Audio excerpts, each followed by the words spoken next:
Ще ви представим как работи методът 6-3-5.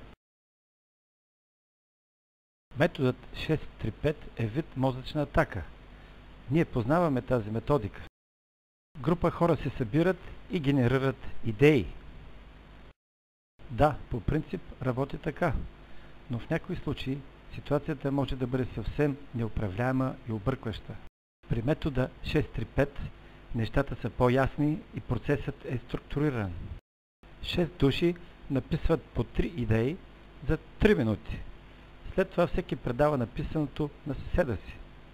Идеята се доразвива чрез промяна или добавяне на нов смисъл, нова идея. Така списъците се предават 5 пъти в кръг. Добре, още веднъж, но моля за повече внимание. Да попитаме още веднъж. Защо събираме идеи чрез метода 6-3-5? Необходим ни е конкретен проблем.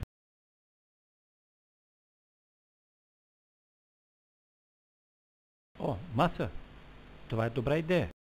Хартийният хаос, видян преди малко, не е най-доброто. Сега вече нито една идея няма да остане незабелязана. Добре, да започваме. Всеки участник написва по 3 предложения на първи ред на листа в рамките на 5 минути. След това всеки подава листа на съседа си. Листът се препредава на следващия участник и така нататък, и така нататък. Вече събрахме много идеи. Всеки е развил по 3 идеи за 5 минути на рун. И така, ние вече имаме 6 по 3 по 6 идеи, което прави общо 108. Но почекайте за момент. Ние можехме да направим същото и с мозъчна атака, нали така? Да си запитаме, кои са предимствата на метода 6-3-5 като писмена форма на мозъчна атака. Методът е лесен. Не се изисква модератор.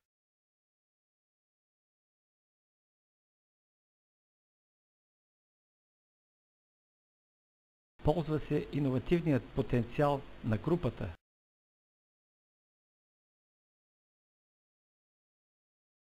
Всички участници са активни.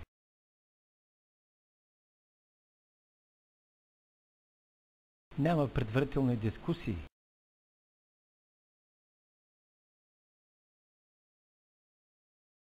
Една полезна идея систематично се доразвива и усъвършенства.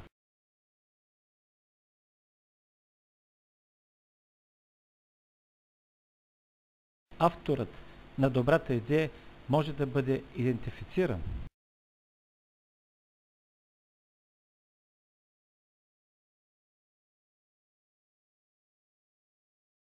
Толкова много предимства, няма ли някои недостатъци? Някои участници от групата могат да имат проблеми при излагане на идеята си.